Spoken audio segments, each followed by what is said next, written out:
Syahril Mod Hussein, merupakan pengurus bagi projek bahagian alam sekitar, kemanusiaan dan juga hidupan liar untuk kelestarian projek hidroelektrik Nenggiri. Projek ini telah berlangsung selama 3 tahun dan akan tamat pada tahun 2027, iaitu selepas tamat ataupun selesainya pengembangan Tasik Nenggiri untuk penjanaan hidroelektrik.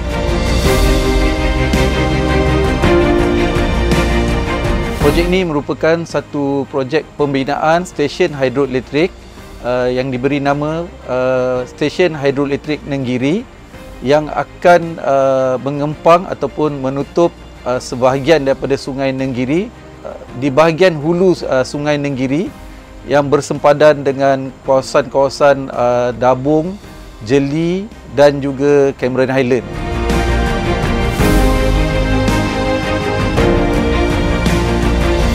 Tujuan pembinaan tasik ini sememangnya adalah untuk penjanaan hidroelektrik, tetapi ia banyak memberikan manfaat-manfaat sampingan seperti untuk tempatan banjir, di mana Tasik Nenggiri ini akan dapat mengurangkan ataupun menampung 40% daripada aliran tasik ataupun aliran sungai yang setiap tahun yang menyebabkan banjir.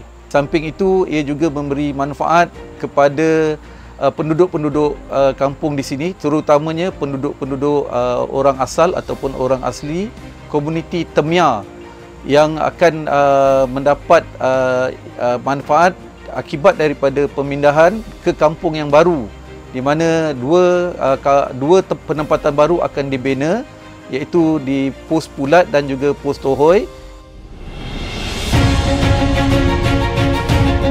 Kita dibangunkan satu walleye koridor di mana kita menggunakan konsep tanam semula pokok-pokok hutan yang kita kenal pasti menjadi sumber makanan bagi gajah contohnya, dan juga binatang-binatang liar yang lain. Dan bila satu kawasan itu dah mula ditanam, so binatang akan lalu ke kawasan tersebut, dan kawasan tersebut adalah jauh daripada tempatan orang asli bagi mengelakkan konflik. Kami memastikan semua pematuhan terhadap akta-akta alam sekitar mahupun akta-akta Plan Malaysia, di mana kita akan memastikan bahawa projek ini tidak memberi kesan negatif kepada alam sekitar, kepada manusia dan juga kepada hidupan liar.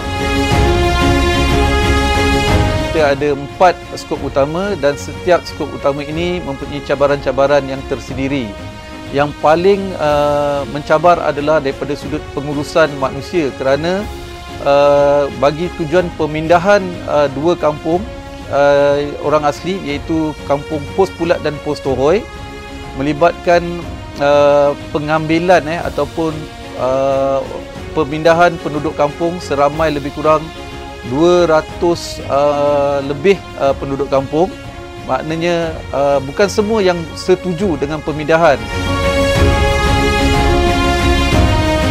Kami di sini sebagai perantara lah untuk orang asli bagi mereka mengajukan masalah atau aduan, terutamanya bagi kaum wanita. Kami akan menjaga juga kebajikan mereka, dan seterusnya kami akan bawa ke peringkat atasan lah untuk selesaikan masalah mereka. Antara kebaikan yang mereka dapat semestinya adalah peluang pekerjaan. Sepanjang projek ini dijalankan di sini, akan ada beberapa program-program kecil yang akan dibuat. Dan untuk menjayakan program-program itu, kita perlu juga mendapat kerjasama daripada penduduk kampung, sekaligus memberikan peluang pekerjaan kepada mereka lah. Kepentingan pemantauan kerja ekologi adalah untuk memastikan UKM Pakarunding menjalankan kerja-kerja dengan betul lah di site. Sebagai inisiatif TMBR, kami sendiri pergi ke training daripada Jabatan Warisan untuk tengoklah cara-cara untuk ekskavasi, supaya waktu kerja-kerja pemantauan tu kita dapat tengoklah sama ada diorang melakukannya dengan betul atau tak. Penemuan menarik yang dijumpai di projek hidroelektrik Nenggiri adalah rangka tertua yang dikenali sebagai Megalodon yang dijumpai pada tahun 2023. Bagi menjaga menjaga, menyimpan data-data komuniti yang terkesan dengan pembangunan projek, pihak kami dengan kerjasama unit ITA telah merangka satu sistem untuk menyimpan data-data yang berkenaan komuniti yang terlibat.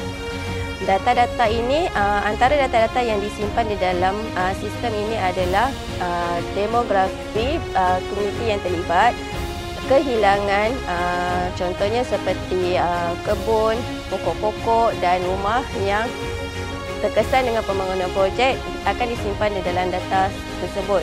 Harapan kami pihak TNBR adalah projek hidroelektrik Nenggiri ini akan dilaksanakan dengan lestari pada masa hadapan.